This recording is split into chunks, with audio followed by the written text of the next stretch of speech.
د سمندر سطحه 2500 فوټه په لوړه کالام شاهي ګراوند کې د 40 نه زیاتو د جیپ ډرایورانو په لوړو جوړو او ګډ وډو لارو د خپل ځانګړي ډرایوینګ هنر څرګند کړي.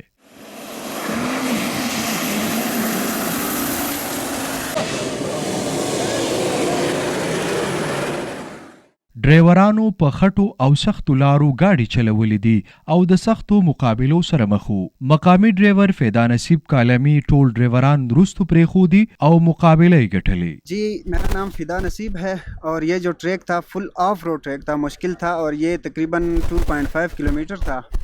इसको हमने अल्हम्दुलिल्लाह अल्लाह के फजलो करम से 1 मिनट और 44 सेकंड में हमने कवर किया. د سخت یخنۍ له وجې کورونو نه وتل په عام توګه ډیر ستونزمن وي، خو په داسې حالاتو کې ځوانانو د سنو کبډۍ کولو لپاره میدان ته راکوشوي دي.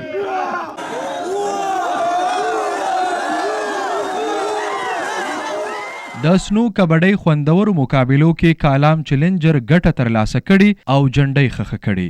इस साल का टूर्नामेंट जो था ये एक मुनफरिद टूर्नामेंट था क्योंकि बाकी वादी कालाम के अंदर इतनी बर्फ़ नहीं थी. यहाँ पे एक ही जगह की सिलेक्शन जो ऑर्गेनाइजिंग कमेटी थी उसने करवाई थी. यहाँ पे हमने ये टूर्नामेंट जो है वो मुनक़िद किया है.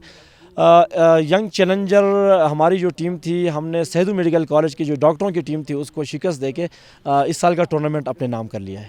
د سنو کبډۍ او جیپونو ریلې کتو لپاره په لوی شمیره کې سیلګري راغلیو او د لوبو سره د خوندورو نظارونه هم خوندونه واخیستل.